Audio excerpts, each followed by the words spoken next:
Hello, everyone, and welcome to the All NBA Show presented by FanDuel, America's number one sportsbook. Get started with a $150 bonus bet when you win your first $5 bet at FanDuel.com/AllNBA. My name is Will Gottleib. I am filling in for Adam Mares today. You can find me on Twitter at Will_Gottlieb, Blue Sky at Will Gottlieb, and I am joined by the one and only Tim Legler at Legs ESPN. Tim, great to talk with you. Great to see you. How are you? Great night of hoops behind us. We got a lot to talk about. Yeah, it's, a weird couple nights in the NBA, Will. First of all, one game, the whole league basically played last night. So Yeah. We had a lot to choose from, and there were some great games, and there were some really incredible individual performances that I thought were going to be a lot bigger than they were, the way they started.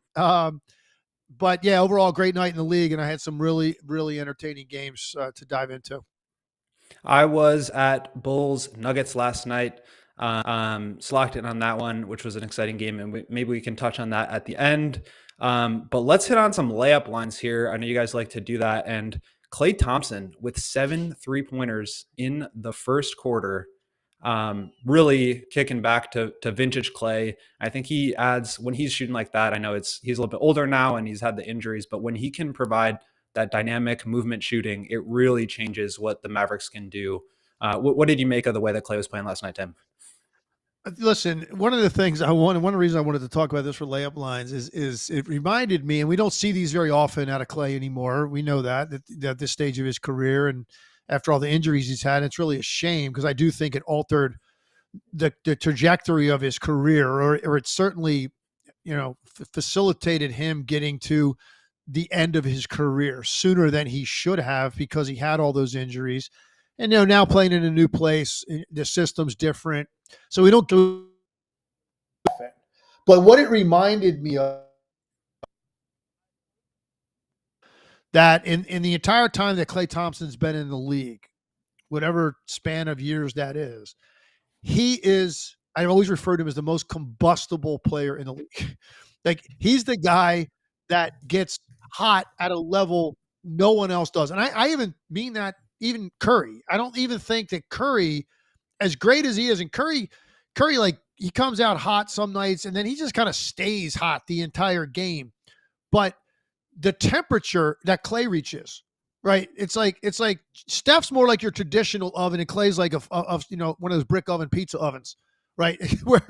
where it gets much hotter super fast. The pizza's done a lot quicker, so you don't have to cook it as long. And then you kind of sit back and you just like watch the smoke from the embers, because he goes to a place because of the fact it's so quick, his release, and he's so tall.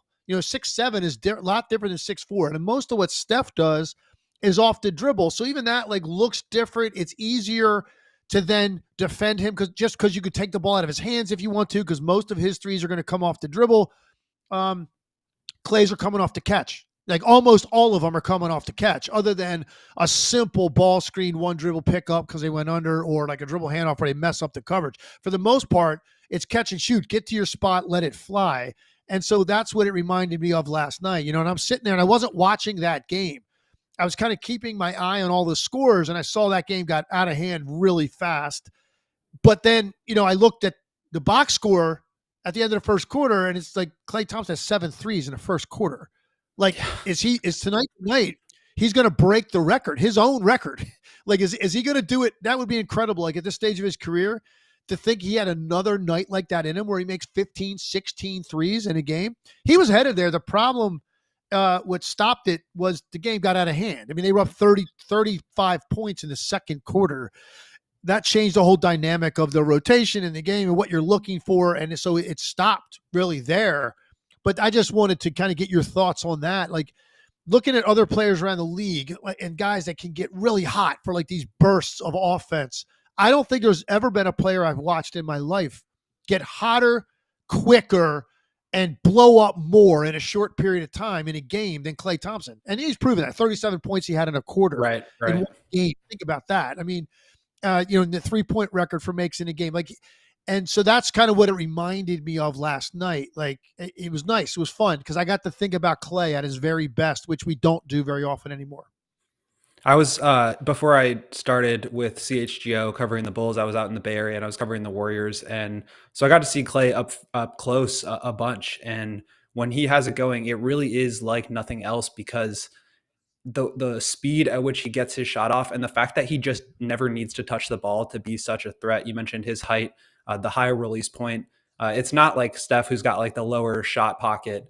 And he just gets it off so quickly. But I think what's interesting about it is like this is the kind of performance to me that makes me feel like he can win the Mavericks a game or two games in a playoff series, and that gets them back to the finals again. And they just haven't had. I mean, obviously you have Luka, who's going to be the driver. You have Kyrie, who can get hot and do what he does. But for to have that weapon that can just come out and surprise you and get hot like that, if he can do that in a playoff series, I mean, that could be the difference in against the Thunder, and that can change the whole NBA. And you know, you mentioned his injuries and that kind of speeding things up, changing his career. I think it changed NBA history too. I mean, the Warriors could have won that final series against the Raptors if he hadn't gotten hurt, and now you're looking at 5 titles instead of 4, and just what could have happened differently in NBA history. So it's great to see Klay that he's still got it, and I hope that he's able to bring that out in the playoffs at some point because, like I said, that can really turn the West, and the West is really the varsity conference at this point. So awesome to see from Klay. A little bit less awesome is the Jimmy Butler situation, suspended now indefinitely, according to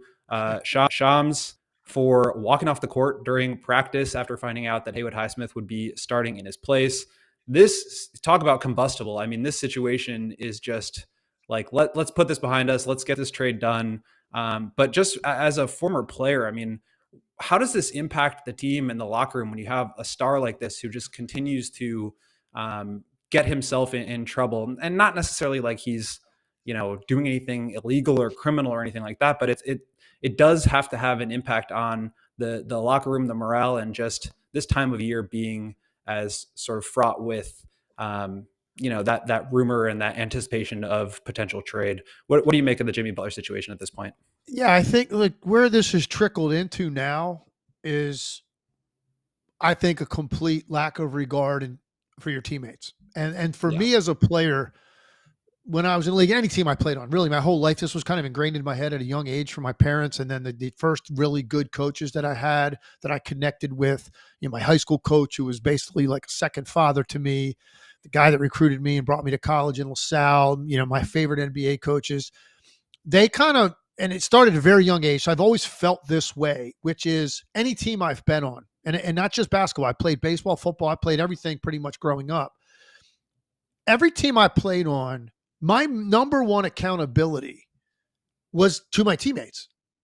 It was even more so, honestly, than my family. Like, and look, don't get me wrong. When you're a kid and it's ingrained in your head, hey, you're representing your family, like your last name. When you're playing on a youth team, you can't be acting like a fool out there and yelling at the refs and acting like a prima donna because that's more about like your family when you're a kid. When you start to get to the point where you're in high school, college, and beyond, where there's stakes involved here, this stuff really means something. It's a higher level. My accountability in my own head was always to my teammates first. It wasn't even to the coaches. Like, you're going to do what the coaches tell you, but and your family, of course, they're supporting you and they're going to offer their opinion on advice after games. But the truth is, what made me every day show up with the right mindset was I did not want to let down the guys next to me, the guys that were counting on me to show up, work hard, be professional, be unselfish, be a team first player, produce, be accountable if I made mistakes, whatever it may be. Like, that's what I would look at these guys next to me. Like, I wanted their respect. That's what it came down to first and foremost. So for Jimmy Butler, when this thing began, okay, for whatever reason, you became unhappy in Miami, whatever your reasoning is, every player understands guys are going to go through this. I played with teammates that went through this. I went through it at different times in my career. That's where it starts. And you're kind of like, okay, man, like he's ticked off, whatever reason, justified or not, he's going to deal with this however he has to. So like that first suspension comes down and you're kind of like, all right, you know what? This is between Jimmy and the team. They're going to deal with it. He comes back from that. Immediately you get another one because, misses a flight, and you're like, okay, another suspension. So now you're like, okay, now it's starting to trickle into us now. You don't really care about us anymore as teammates because this is all 100% about you. And now you come back from that, and what happens? They decide they're going to make a change in the starting lineup. They inform Jimmy Butler about this. He walks out of shoot around or walks out of practice and goes home. I'm not going to participate because I'm not getting what I want, so therefore I'm not going to be available for you guys at all as teammates. So that's kind of where we are now with this. And look, it already reached the point of no return. We all know that. And this has really turned into this battle of wills in so many ways between the team and Pat Riley and Jimmy Butler. And where's this going? But at some point, the athlete ultimately does hold the cards in that you can't control his mindset as an organization. You can't control his effort. You can't control his desire to be there. And if that reaches a point where none of those things are in place, you don't have a choice but to move the guy. And that's what he's done to the organization. But I felt like this last one in particular really just is when he just basically bailed on the entire team. And because at the end of the day, man, you can be mad. You can want out. You need to show up every day and play for those guys because those guys want to win games. They want to potentially make the playoffs. They want to have a successful season.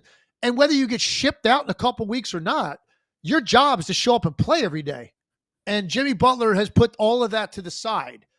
And it's just 100% about what he wants to do.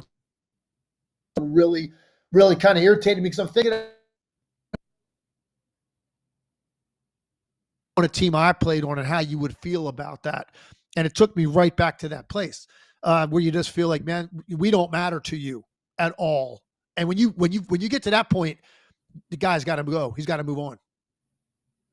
Yeah, I think you're right. I don't know exactly how this situation resolves, whether it's to the Suns, obviously the complications with Bradley Beal, and maybe we talk about that towards the end of the program here. But it certainly has reached the point of no return. And you feel bad for the other players on the team, like Bam Adebayo on the podium last night after the game, and he was getting frustrated with a reporter asking a question about it. But it's like, from a reporter's perspective, you have to ask the question. That's what's going on with the team right now.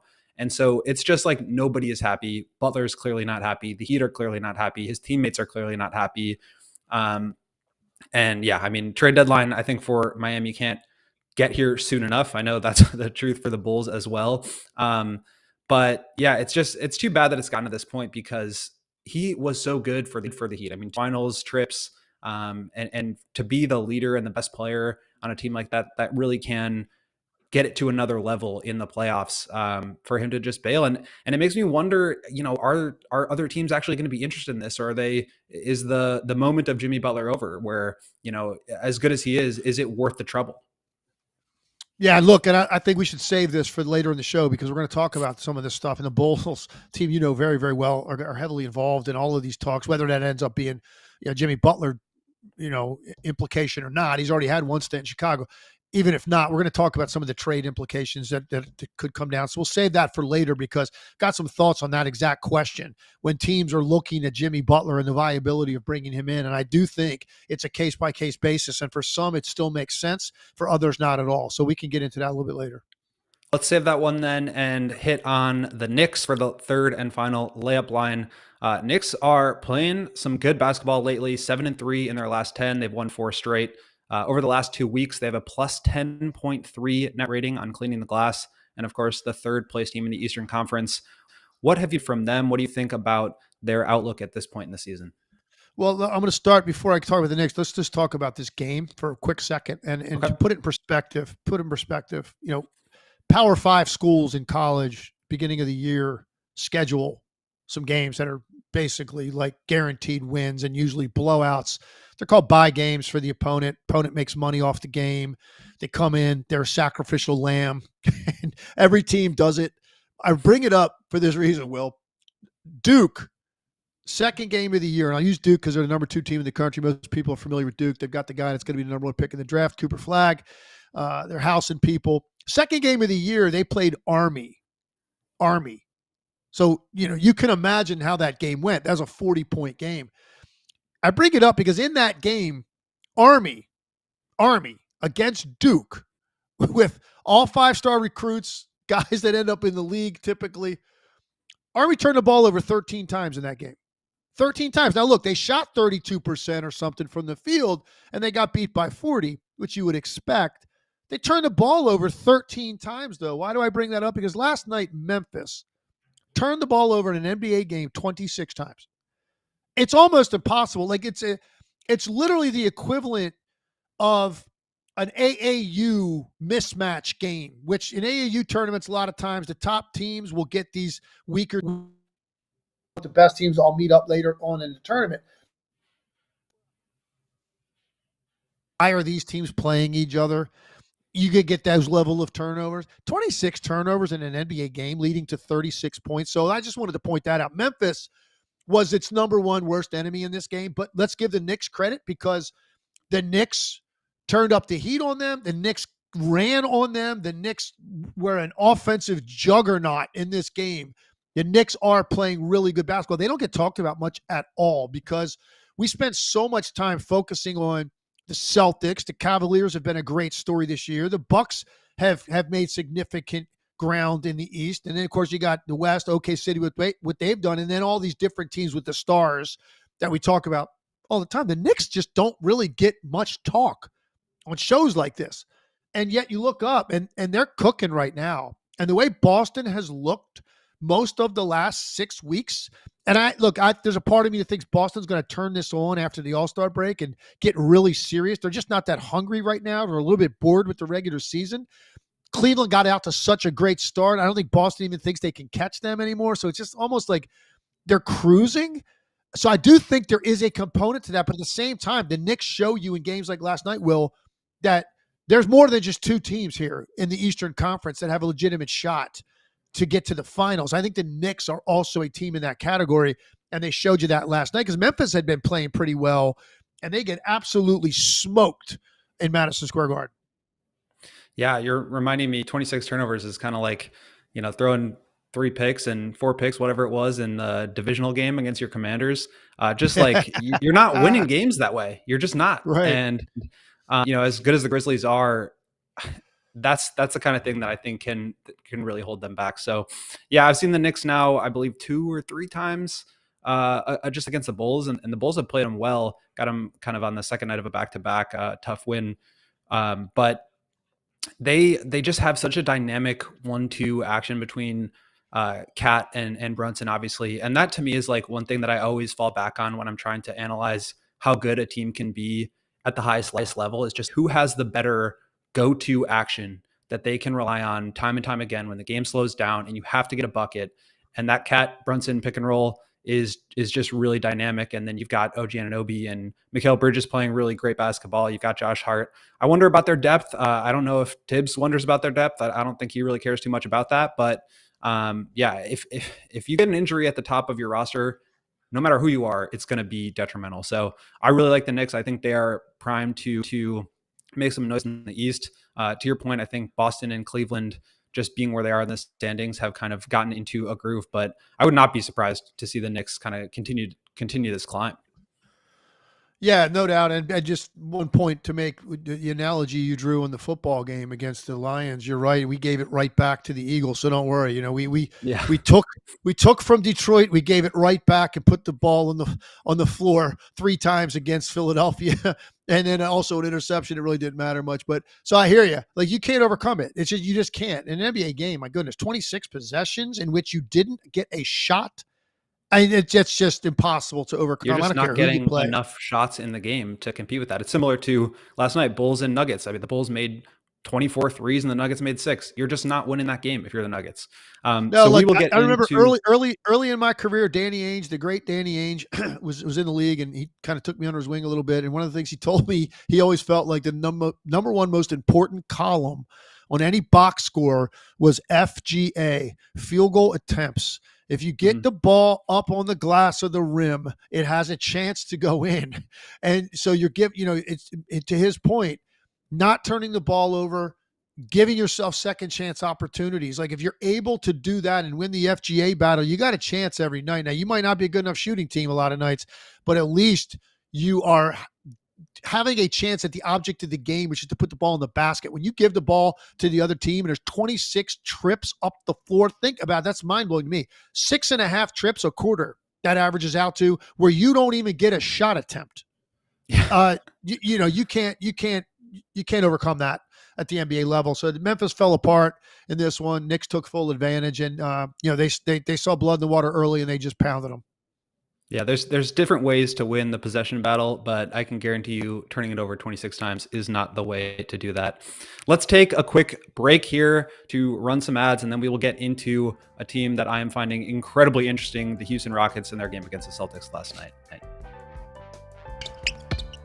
First, let's talk about FanDuel. From big upsets to game-winning drives, the NFL playoffs are better with FanDuel, because right now, new customers can bet $5 and get $200 in bonus bets guaranteed. That's $200 in bonus bets, win or lose. The FanDuel app gives you everything you need for live bets, same-game parlays, and so much more. Plus, when you win, you'll get paid instantly. Just visit FanDuel.com/AllNBA to join today and get started with $200 in bonus bets. That's FanDuel.com/AllNBA. Make sure you use that All-NBA code. It helps us out a ton. It's one of the best ways you can actually support the show. So make this playoff season unforgettable with FanDuel, an official sportsbook partner of the NFL. Must be 21 or older, present in select states. For Kansas, in affiliation with Kansas Star Casino, or 18 plus and present in DC. First online real money wager only. $5 first deposit required. Bonus issued as non-withdrawable bonus bets, which expires 7 days after receipt. Restrictions apply. See terms at sportsbook.fanduel.com. You got a gambling problem? Call 1-800-GAMBLER or visit fanduel.com/RG.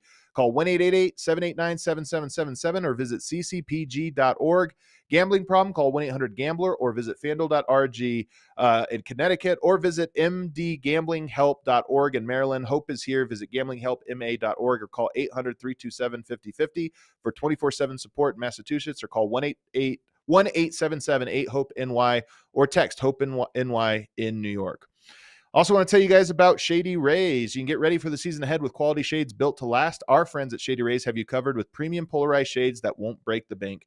Shady Rays is an independent sunglass company offering a world-class product rated 5 stars by over 300,000 people. Their shades have durable frames and crystal clear optics, making them the perfect choice for all outdoor adventures. They have hundreds of options to choose from, so you're bound to find the perfect pair to match your style. They probably have a style in your team's favorite colors.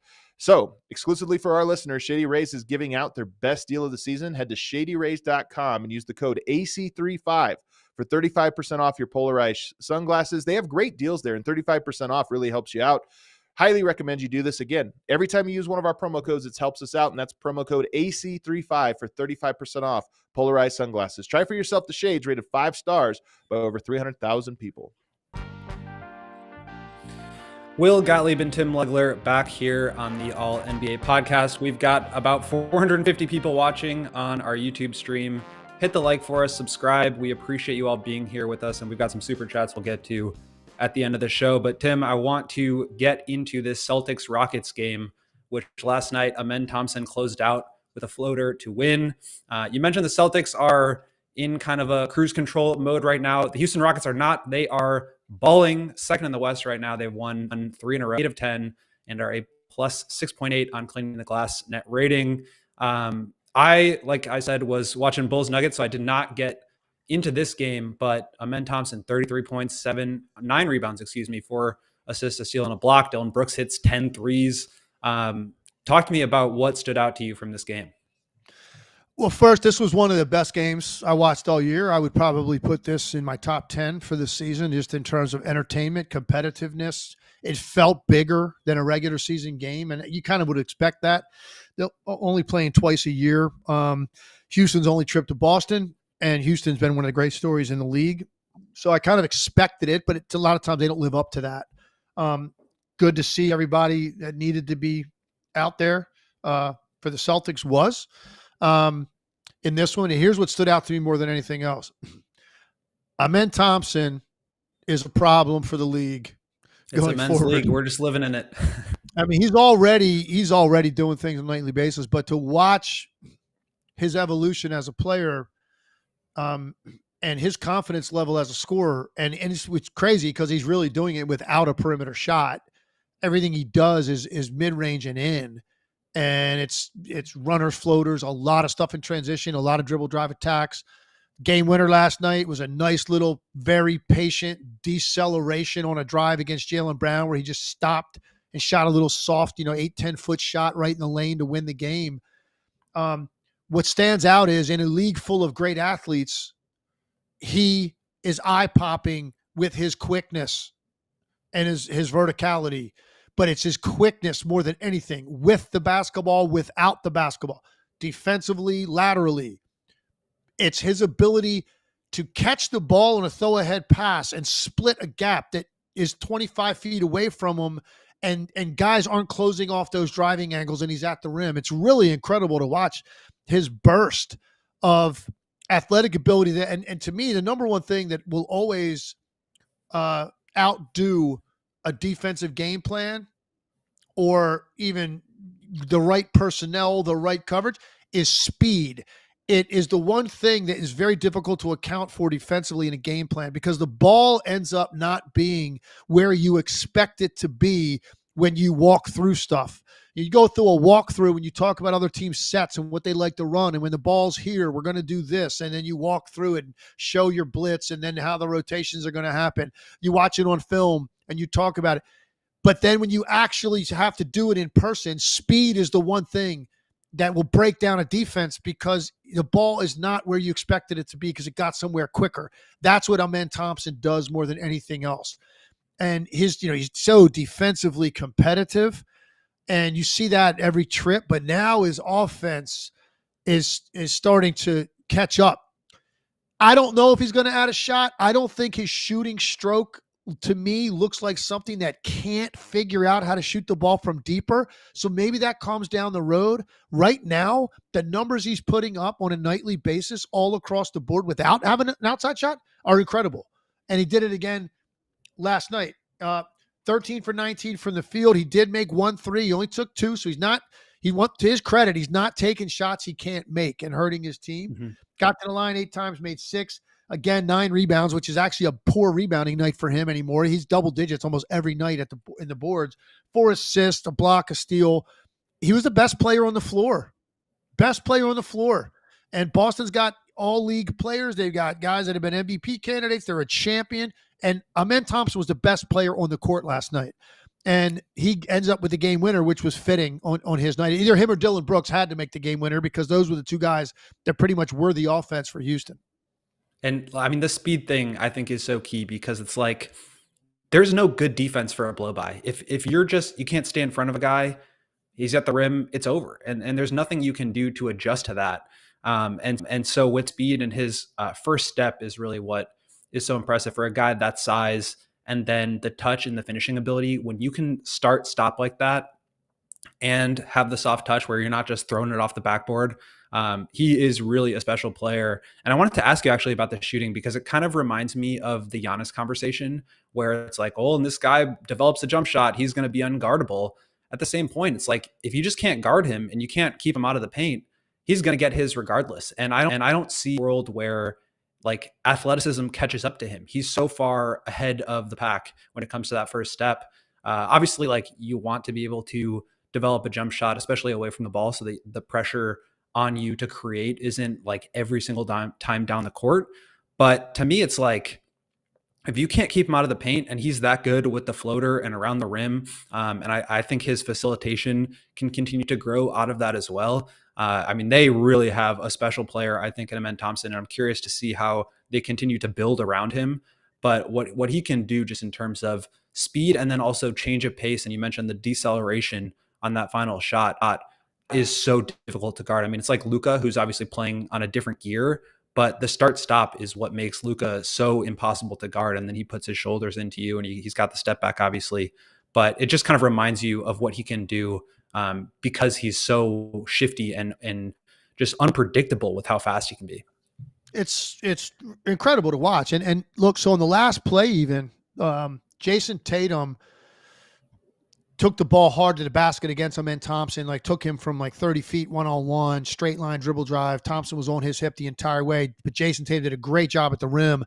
He almost got Amen Thompson pinned too far into the rim before he jumped, and he held the ball out to his right side and shot this little floater up over his extended arm to tie the game. 5+ seconds to go. Houston calls timeout, take it at half court. And Luke Cornett and Jaylen Brown On the first inbounds play, Luke Cornett is guarding Amen Thompson because they were going to take a foul, and they wanted Luke Cornett to take it. So as soon as Amen Thompson caught the ball, he wrapped him up. It only ate a half a second up off the clock. It really, those ones that you take in that situation kind of are kind of mind-boggling to me because it really didn't accomplish anything. You took them, you only took half a second, not even probably, off the clock, and now actually what you've done is any contact on the floor or anything else is going to lead to 2 free throws and a chance to tie the game. So unless you're going to take that after 2 or 3 seconds, and now they only have a second and a half on the next inbound, you're accomplishing something then. So it was kind of bizarre, but whatever, they did it. On this second inbound, so now they take it right out again. And if you look at the play again, Luke Cornett and Jaylen Brown are having like this communication issue. I don't know if the ball was inbounded quicker than they thought, but Jaylen Brown was sort of headed toward the defender in the corner like he was on the previous play when he wasn't guarding Amen Thompson because they wanted to take the foul. It's almost like either he blanked out or Cornett did or they both did or what, because they were kind of in between the two players, both of them. So when the ball came into Thompson, Jaylen Brown now is like in full closeout mode. He wasn't anywhere near him when he caught it. And as a result, Amen Thompson was able to kind of get an angle on him into the lane off the dribble, which put Jaylen Brown into retreat mode. And then boom, Amen Thompson stops, like we said, decelerates, leans back for a little uncontested, little short jumper in the lane that ends the game. Celtics had no timeouts. They get it in. Peyton Pritchard misses a 75-footer at the buzzer to win the game. But so the Celtics messed up the coverage at the end, but it was interesting, man. There was no doubt where that ball was going. And you're talking about a night, Dylan Brooks had 10 threes. You've got Jalen Green on the team. You've got Şengün, who is probably their most polished, accomplished offensive player. You got Fred VanVleet on the team. You got all these guys, and they're like, no, we're going to go to Amen Thompson, who, he had 30 up to that point.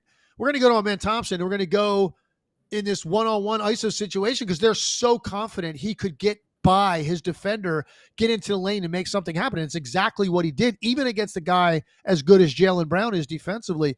So sky's the limit. Here's one thing I want to run by you. I think in terms of the way they play, in a lot of ways, like Scotty Barnes is a fairly decent comp, right? Mm-hmm. Sort of does everything on the court, long, can defend, not a very good shooter from the perimeter, and they kind of attack the same way. Now, he's playing in Toronto. They're not really relevant. We're not watching the Raptors much. Amen Thompson's on a very good team. He's a big part of that. We're watching them a lot. But one thing that is absolutely different is the burst of speed that Amen Thompson has. He's in the top 5% of players in the NBA with his athletic burst and acceleration, and that is a total separation from guys like Scotty Barnes who do a little bit of everything well. And then on top of it, you have this athleticism. No, to me, that's a different level. Yesterday, actually, Adam asked me what the ceiling was for Amen Thompson. Was it an MVP type player down the road? And I'm like, that's a big statement, right? Because typically MVP guys score a ton. I mean, that's just the way it is. You're and up then there. Here he goes with 33 points. Yeah, he did last night, but he's averaging what? Was he averaging on the year? 19, or I'm not sure, maybe less than that. He's averaging 19 this month. I think his numbers overall are less than that. He's 13.7 on the year. Yeah, 13, but he's 19 this month, so he's really coming on, and maybe that continues the rest of the year. By the end of the year, his average is like 16, something like that. But MVPs that play on the wing in this league, those guys get 25 to 30 a night. So will he get there? I don't know. Now, look, if his team at some point wins 65 games and they're the number 1 seed in the West 2 years from now, and he's averaging 21, 10 and 8, you're in that category, especially when you're that good of a defender. So maybe that is realistic, but I think let's start with this. His future certainly is going to be, I think, perennial all-star, all-league caliber player, meaning first, second, or third team all league. And this is all down the road. This isn't like now. And then does that mean he eventually gets into the MVP discussion? Possibly, because I think he's that impactful when you watch the games. And it really jumped out to me last night against Boston and taking on Brown and Tatum and really outplaying both of them. Yeah, I think Jalen Johnson's another good comp of just like these kind of point forward, huge guys, incredibly athletic. But to your point, I mean, maybe not quite as big as Scotty or Jalen, but he's faster. He's got more burst. I think he's like better with the ball in his hands and has potential to get even to another level. So I'm really excited about him. And it's kind of crazy to think about him being in that same draft class as Miller and Scoot and obviously Wembanyama, and just how talented that whole group was, and him being maybe at the top of that list behind Wembanyama. So he's been awesome. I think you add the defensive factor in there too. I think he's the best perimeter defender and just one-on-one point of attack guy of that group. I'm very excited about his future. I'm also so curious about just the Celtics from this perspective, because you mentioned them just kind of not really hitting their highest gear at this point. Only plus 3.9 over the last couple of weeks here on cleaning the glass net rating. They started Cornette and Porzingis together. What do you make of just what's going on with the Celtics? And how did they look in this game? I mean, were they just kind of hanging around? Were they competitive? Did you feel like they had a chance to win or should have won? What have you made of the Celtics over this recent stretch? Well, it was interesting. They got up 10 with 10 minutes to go. They were up 7 with 7 minutes to go. Like, those are games at home for Boston. They're in control. And typically they're able to execute to win those kind of games. Now, a couple things happened in this game. First is, rarely are they matched or surpassed at the 3-point line. Just by sheer volume, they usually end up winning the 3-point battle. They didn't in this game. Dylan Brooks was out of his mind. He got going early. I think he had 4 in the first quarter, I think. You know, he ended up with 10 made threes, and actually missed the most important one. They were up down 2. He could have given them the lead late. He missed that one, but they ended up winning the game anyway, so it didn't matter. He was unconscious. So he makes 10 of their 17, 10 for 15 on the night. So that's primarily why they had more threes, but that doesn't happen very often to the Boston Celtics. So that's one thing that happened. Another thing I felt that happened was Boston just could not get Houston under control defensively. You have a 7-point lead with 7 minutes to go. It really is more about stops at that point than it is about scoring anymore. Like, can you string together 3-4 stops in a row, probably twice in the rest of that 7-minute game, and you're going to win the game? They couldn't do it. They couldn't corral Houston. And Houston is not complicated offensively. They run typically high ball screen with Jalen Green or Fred VanVleet. They will get the ball back to Şengün if he sets it. Every now and then they'll throw the ball into the post to Şengün. And then everybody else is either spotting up or slashing. And that's kind of just all they do. There's nothing complicated about their movement or motion. But Boston had a difficult time dealing. And Jalen Green wasn't great in this game, but he did make a couple important shots in the fourth quarter. They had a hard time dealing with just Houston's determination. They would not go away, and they just kept battling them. And it's one of the hallmarks of this team I've really come to love, and why I love watching them. They're just such a tough group. And it's going to be a rock fight against them. You're going to have to kill them to get them to stop coming after you. And Boston wasn't able to do it. And I think it really stood out to me. And look, Boston's had this issue for most of the last 2 months. And what we all are waiting to see is this what I said earlier? They're just not as hungry as they were last year right now. January is the toughest month of the NBA season to play without question. It's cold most places you go. The newness of the year is worn off. The playoffs are too far away. You're thinking a little bit about the All-Star break and getting that rejuvenation. That's a tough month, and they haven't looked like they've got the edge this month. Now, does that mean they won't find it? No, I'm not going there. They're too good. They're too versatile.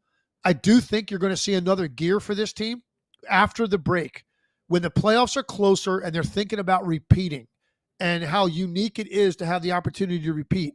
But right now, they're not in that mindset. They played hard last night. They competed. Don't get me wrong. Houston won this game. It was like Boston didn't show up. Houston had to take it, and they did. And Boston, for the most part, played well. But they don't have this same level of killer instinct that they had a year ago. And we got to see when that kicks in, if it kicks in. I think it's just it's a hard thing to replicate. And you see the really special teams, they come out after a championship and there's no hangover and they're just back to it. And I agree with you. I'm not like dismissing the Celtics as contenders. I think they're still probably right there and maybe even the favorite. And you think back to a couple of years ago when they started like 24-25 through January, and all of a sudden they kick it into a different gear. They plus 11 or 12 net rating the rest of the way, and off we go. But it is a little strange just to see them. They're a team that's built to defend a team like the Rockets, right? They've got the long switchable wings. You've got the point of attack defenders, and offensively, you make them really uncomfortable. So you stretch them out, you pull the big away from the basket, and it's just a really tough recipe. But they obviously didn't make more threes than the Rockets, which I think it's always going to be for a team like the Celtics that shoots so many. That's the advantage they want to get. But yeah, for them to be just kind of a half step behind Houston, if not worse, I wonder if that's the kind of thing that, like I said, I mean, there's no defense for just getting blown by. And I wonder if they still have that. I expect they do, and I'm going to wait to be proven wrong, but certainly not a very convincing stretch of the season for the Celtics. Yeah. One last thought on this game. Something else that I have noticed this year. There's fewer nights when Brown and Tatum are both great on the same night. That was a problem for them, I felt like, leading up to finally breaking through and becoming a champion. There were a lot of nights I watched the Celtics, those 5 or 6 year stretch when they weren't winning it, but they were good every year, where I felt like those two guys operated independently of each other. They weren't really a tandem that you had to deal with in the way that they played off of each other. They did their own thing on given nights, and a lot of nights they both did their thing and made it very tough because they're on the opposite sides of the floor a lot. You got these dynamic forwards that can beat you in every platform offensively, and it got better and better and better. And that's one of the reasons, by the way, not me, but a lot of people along the way was, they got to split them up. They're never going to win it with both of those guys. Like, you heard that talk all the time. Fortunately, Boston stayed with it, which I thought they should have. They did. And it got better over time. And finally, it got to the point where I felt like they were more of a tandem. And there were a lot of nights where they both played great. There hasn't been as many this year. And so let's see if they can find that again as well over the last 25 games after the break, and when there's a sprint really to the playoffs. And let's see. Boston's best basketball is coming this year. There's no doubt in my mind about that, unless they suffer an injury. Their best basketball is coming. And they will, at some point, I think they're going to win 7 or 8 in a row early after the break. And everybody's kind of going to go, okay, here we go. Now they're getting serious about it. Now it won't be enough time to catch Cleveland. So if that ended up being the conference finals, they would have to go on the road for that series. I don't think they're catching the Cavs. The Cavs are legitimate. They're going to win a ton of games. They're going to 65 or more games this year. So they're not catching them. But I still think they're going to probably play at a level to make most people believe they could still win a road series against them, get to the finals, have a chance to repeat. I think that is coming. Most people, I think the consensus will be what I just said about the Celtics at some point. Yep. And I think that's the confidence that you have to have in yourself when you just coming off a championship. So we'll see how that one goes. I do want to transition now into Suns Clippers. The Suns 111-109 against the Clippers last night. And quietly, as all the trade stuff is starting to get noisy, the Suns have put together a nice little stretch here. They've won 8 out of their last 10 games, only a plus 1.2 positive net rating, but 24-21 in the season now. They've moved up to the 8th seed. The Clippers, against a really good team who are 26 and 20, 6th place in the East. They've been incredibly hot the last couple of weeks here, plus 14.2. Where do you want to go with this game? Another strong performance from Booker and Durant, but very even scoring across the board from the Clippers starting lineup, who have just been incredible defensively. What did you see? What stood out to you from this game?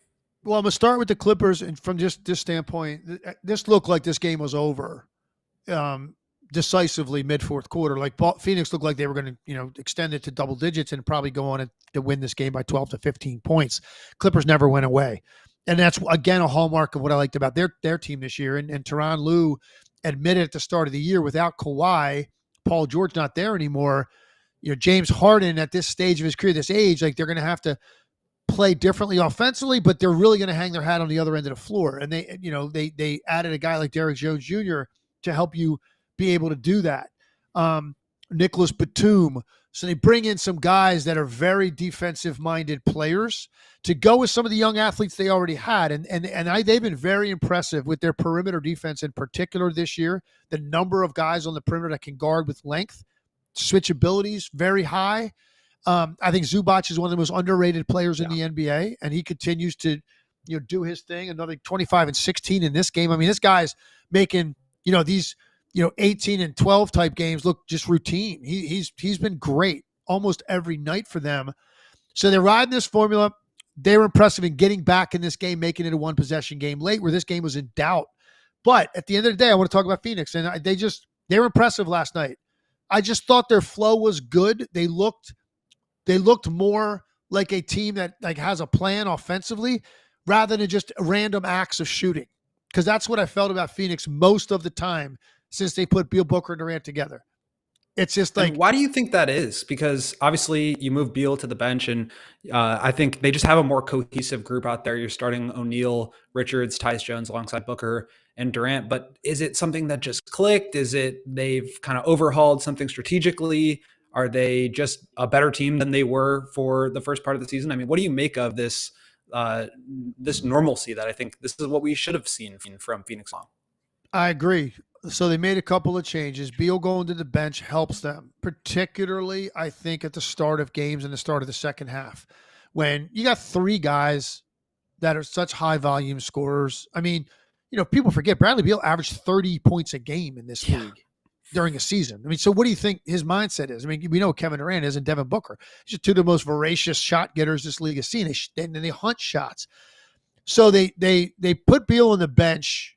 And I think that has been better. Maybe not for Bradley Beal, but I'll give him credit. He seems to be handling it okay, which is half the battle. He's bought into that.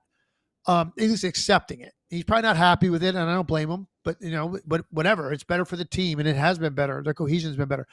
I think something else that's happened with them is even I think a guy like Nick Richards. He is a guy that you don't have to run anything for ever. He doesn't. And he's just going to keep doing the same thing at the same pace every night. Now, he wasn't great last night. He's had better games since he got to Phoenix than he did last night.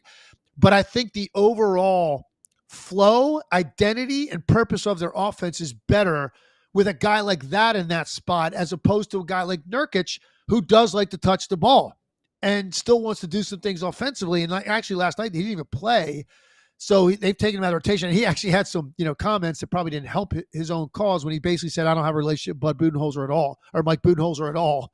We don't really speak. Haven't spoken to him in months. That became public for public consumption. That's not something a coach wants to know that you're even talking about. So that didn't help him. He could be moved here at the deadline. But anyway, that change has helped them. I think that role in that spot, not being a guy you need to worry about getting him anything, and he'll just go get it himself off pick and lobs, off running to the offensive glass, running the floor.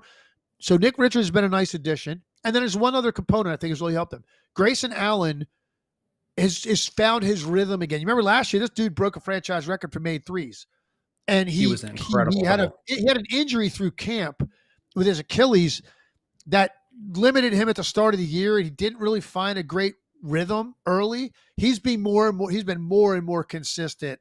Did it again last night, 18 points.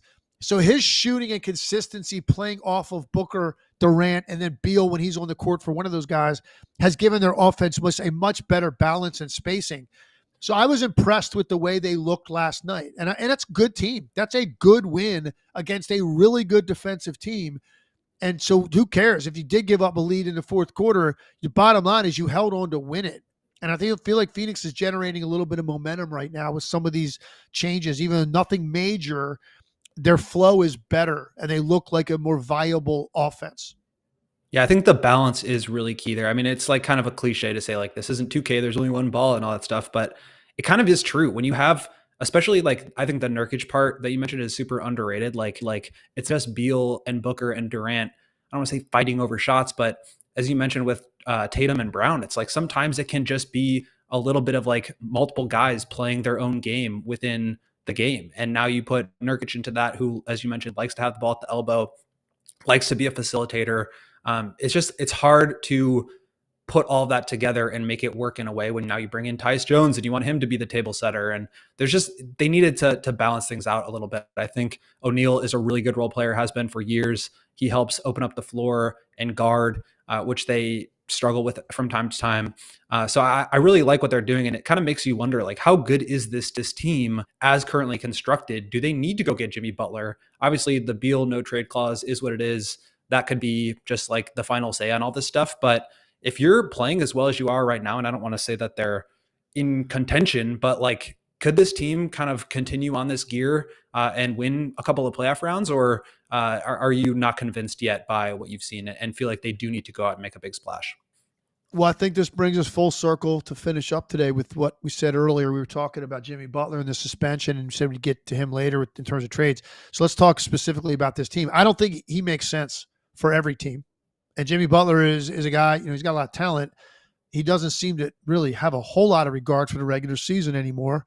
But I don't think anybody doubts that Jimmy Butler could be really good every night to great some nights for a playoff run for somebody. He's still got that in the tank.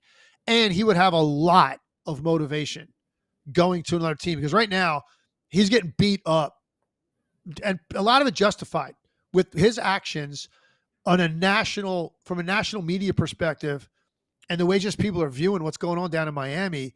He's getting crushed right now. He's going to have a lot of motivation. So what kind of teams does he make sense to go to? Well, how about a team that's got Kevin Durant nearing the end of the Kevin Durant, you make a champion coach for a reason. Devin Booker paired with Durant with Beal, and whether Beal ends up being part of that equation or not, the bottom line is this is a team expected to contend last year, this year, and Durant on your roster. Because otherwise, why do you have? So Jimmy Butler going to a team like this to give them a proven playoff performer, much more limited playoff experience out of Bradley Beal, totally different kind of player, not a lockdown defender like Butler can be against some of the guys in the West you're going to have to play against. You need a Jimmy Butler if you're Phoenix. You need a little bit of that edge. And by the way, you don't need him to be great every night offensively, which he's not anymore. You got that covered with Booker and Durant. We're good there. And we got shooting too. So some nights, Jimmy Butler can get going with his ISO game, get to the line 12 times, and he can have a 25-point playoff game when you need it. Yeah, that's great. It's still there. That's not the primary purpose. It's to guard. It's a level of toughness. It's a level of playoff experience. It's a guy that is not going to be fazed by the moment. So for that team, it makes sense to add a Jimmy Butler. But I could give you another, handful of teams that are in the playoff mix in either conference, and I would say no, that doesn't make a lot of sense to do that with that particular group. With this group, with these level of expectations, and with Kevin Durant where he is at this stage of his career, you don't know how much longer you have him. Yes, it makes sense. So I'm curious. I'll be curious to see, like you will, like we all will, where does Jimmy Butler end up? Because I don't think there's any question he can't stay in Miami the way this has played out. He's going somewhere. And Phoenix, to me, would be a team that would make sense. The question is, does Bradley Beal waive his no trade? Because at the end of the day, and he said it, he holds all the cards. He made that very clear. So let's see what his intentions are. Is Miami a place that he'd like to go play or not? I think that is going to come up. That conversation is going to be had at some point. Yeah, I don't think there's any question that the Suns have the talent to win a championship, but I think it's similar to what we talked about with the Celtics, where it's just difficult to like turn that on and go through 82 games where you just aren't cohesive at all. And you get into the playoffs and all of a sudden you're like this incredibly cohesive team that can get to that next level that they really need to. I think Jimmy Butler is the difference there at this point in his career. I think you have to start to have some questions just about that with his age. And, the fact that last time we really saw him reach that level was like one game in the finals against the Nuggets. That was a couple of years ago at this point. I'm a big Jimmy guy. I think he also, just from like a table setting perspective, like he is a mistake-free player. He set guys up. Obviously, like the jump shot and the floor spacing isn't there, but I think he can provide some of what Beal certainly can't. And it gives you an idea of, I know who my five best are, and I know who I'm closing with. I don't have to have questions about that. And certainly the defense and the leadership all really benefit, I think, the Suns. So I think it's a good fit. I also think it's like one of the few teams where the risk makes sense. If you're like, I think the Grizzlies would be another good fit for, he's obviously said he doesn't want to go there. It may not matter because I think the Heat are just like ready to move on from this. But for some of these other teams, I wonder if they'd be willing to take on that risk where the Suns are just already, 15 toes in on this group and they're just trying to continue to like push chips in that they maybe don't even have. So you mentioned the Bradley Beal no trade clause. I just read about this today for allchgo.com with regards to the Bulls and whether that makes sense. Last night, Fred Katz from The Athletic reported that Beal was not interested in going to the Bulls. It's so interesting though, because at a certain point, like if your team is pushing you out and they don't want you there anymore and you're on the bench now and you're not feeling great about that and the other 29 teams don't want you, well, maybe there's one that does. And, for the right draft capital, maybe it makes sense for the Bulls. But if that's the only team that's interested in you, maybe you start to change your mind about like the cold weather and the losing team situation. And it's an opportunity for you to rehab your value, get some shots up and start to look like a player again. I don't know what you think about just this whole Beal situation and how that might end up, but it's just so fascinating that he's one of two players in the league with a no trade clause. And he really does hold all the cards, but the leverage that the Suns have to just say, sorry, you're not playing, you're coming off the bench, we don't want you here. Like that can probably mess with a guy. Well, first I want to say it's incredible that he got the no trade. I mean, Incredible. It's how in the world, I don't think really, honestly, any player should really get that. Anybody. I don't care who you are. You name the player, Jokic, Giannis, LeBron, anybody. I just don't think that's something an organization should ever give up because of what it does in limiting your flexibility if that time gets there. Now, you might think some guys, you're going to give it to them because they're never going to want to exercise that because they seem so happy where they are. And at the end of the day, maybe you're afraid they're going to leave in free agency, so you throw that in there. But you can see if only two guys in the league have it, you see how rare it is. So they gave up something they didn't have to. And he's got this no trade, which is so bizarre. But what I wonder about is as a player, even having that level of control, if a team comes to you and approaches you with a potential trade, doesn't that tell you right there kind of the way they view you and the way they view your fit with what we're trying to do? Now, look, unless it's, hey, I'm willing to go, man. I get it. You guys want to get rid of me?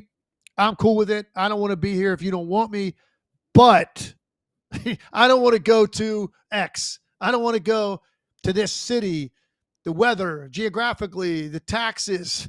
Like, I can't stand this dude on that team. I don't like that coach. You name it. I mean, I guess, but so, maybe the Suns need to come up with a situation that's more palatable to him if you want to go in that direction and add a piece that you need more than Bradley Beal's 12 to 15 points a night you're going to get off the bench the rest of the way. Maybe there's something else you need more in with a team, but look, he makes a huge number. So the fit coming, wherever he ends up has to be right. Chicago makes more sense because, hey, man, you're going to be the guy. You can go in there and take 20 shots again like you used to in Washington. We're going to run a lot of stuff around you. Go do your thing. So that would be a spot, at least from a basketball standpoint, maybe he's happier. But, he might not like the weather. He's used to the Phoenix weather now. He might not like that. Might not like the fact they're going to be under 500. Who knows what they're doing? What's the next piece to fall? Is it a total reclamation project? And he's stuck there. So it's a tough situation for Phoenix to be in with him controlling it to this extent. That's why you got to be careful you hand out things like that to a player because you don't know when that's going to come back to bite you. And right now it's a problem for the Suns. And it's a similar situation to what the Bulls have dealt with Zach LaVine and just like the narrative of Zach getting swung so far in the wrong direction, where like all of a sudden this player is starting to be villainized for getting a good deal for himself in his contract. And, that just is what it is. Like, that's not the team's fault or Beal's fault. Like, he's got to do what's best for him. But from the team perspective, it's just, you lose so much leverage and flexibility that it becomes really challenging. But I think when you're thinking about Levine, it's like, look at what he did this year. He came in, he put his head down, he owned his mistakes, and he came in and he played really well. And now the perception of him has totally changed. And so if you're Bradley Beal, you think maybe I can do that same thing in Chicago, get a bunch of shots up, be the guy, and make it work. And then maybe another team comes in, got a year left on my contract or two. And I think that's probably what would be best for him than all these teams saying, no, we don't really want you, and the fans getting upset about it. I think that kind of situation makes sense for him. So even if he doesn't like the cold, maybe that just ultimately becomes the only thing that matters because nobody else wants you. And that's just got to feel not so great as a player. So we'll see what happens. That would have to be like a 4 or 5 team trade. So many different complications in terms of the second aprons, which I'm sure you guys have talked about ad nauseum here on this show. Anything else you want to touch on with regards to Beal or the Suns or anything else before we head out of here? Last thing I'll say is about the final word for the day on the Jimmy Butler thing is just, you got to be careful. Any team looking to acquire him, you better be thinking you can contend this year, because he's proven what happens if he's not locked in mentally at what's going on right now in Miami. So, and if he goes to a place where that's not a realistic scenario for you, you're gonna regret it, which shortens the list dramatically. And do those teams that think he could be the piece, and whether that's teams that have gotten there quicker, who knows, Houston, Memphis, like these teams that are like having really good years, but maybe we don't believe are good enough to actually end up in the finals. Does a team like that do it? Milwaukee, like a team like that like you think you can do it now, and that reinvigorates him when he gets there and he arrives in your city. If not, I think you're going to end up with a disgruntled, disillusioned player, and you see what can happen when he gets in that place. So that's why the list is very short of who would make sense for him. And why probably Miami doesn't end up getting as much as they want, because look, I mean, they need to get rid of him. They know that now. I saw something today that even their asking price has gone down. But if you're another team and you're not the Suns and you're taking a risk on this guy, yes, the upside is there, but we've seen what the downside is. And I would be very hesitant if I am not on his short list to go out and make that move. That about does it. I know we have a super chat. Producer James, would you mind throwing that up for us so we can read it from Psycho Blue? Thought he heard the seal crack last night. Too bad the 8-2 run the Suns are on right now are being drowned out by the trade rumors. Houston are the problem. Someone pay the Butler. So we did actually get to all those topics. Anything else you wanted to comment there? No. I always love these super chats. Sometimes they're much appreciated. You piece it together. It's like a mystery, like trying to unravel what exactly they're trying to say. Bottom line is, he's right. Suns. I think he's trying to compliment the Suns, and he should. The Suns are playing much better basketball, and it's they're a very interesting team. They're just going to be kind of floating around out there. The most fascinating thing about the Western Conference this year is going to be who plays who in the first round. That's really because there's teams that are hovering around, have been disappointing to this point in the year. A team like Phoenix, which could be very dangerous to have to play them in a series if they're actually playing well at the time. Look at Dallas. What's happened to them without Luka? And who knows now where they end up in terms of their seeding. The Lakers, who are playing much better right now. The Clippers, who have been a surprise this year. Like that second half from 5 down of the Western Conference playoff race is so fascinating because the matchups are everything outside of whoever plays Oklahoma City. Because I don't think that's going to matter, particularly in the first round. Whoever OKC gets. They're clearly, to me, the best team in the West. They haven't even been 100% this year, and they have the best record, and they're going to win the number 1 seed in the West by a mile. At some point, we're going to see what that lineup looks like with 2 bigs, and that might be a whole nother dimension. I cannot wait to see what that looks like. So that's coming down the pike. But the West is fascinating, man, and the Suns now are becoming much more interesting on a nightly basis, in addition to some of these teams that have already been fun all year, like Houston and Memphis, which we expected to be. So let's see how these teams get their act together and to get their ducks lined up for the trading deadline and who's willing to make a big move.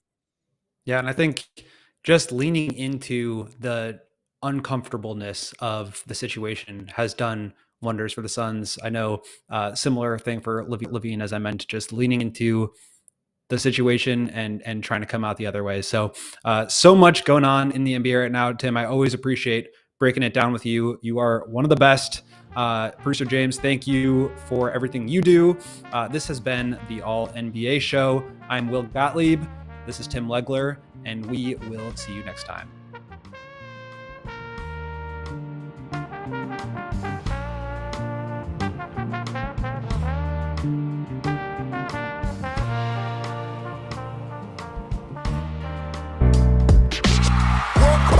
We all silly like the mayor.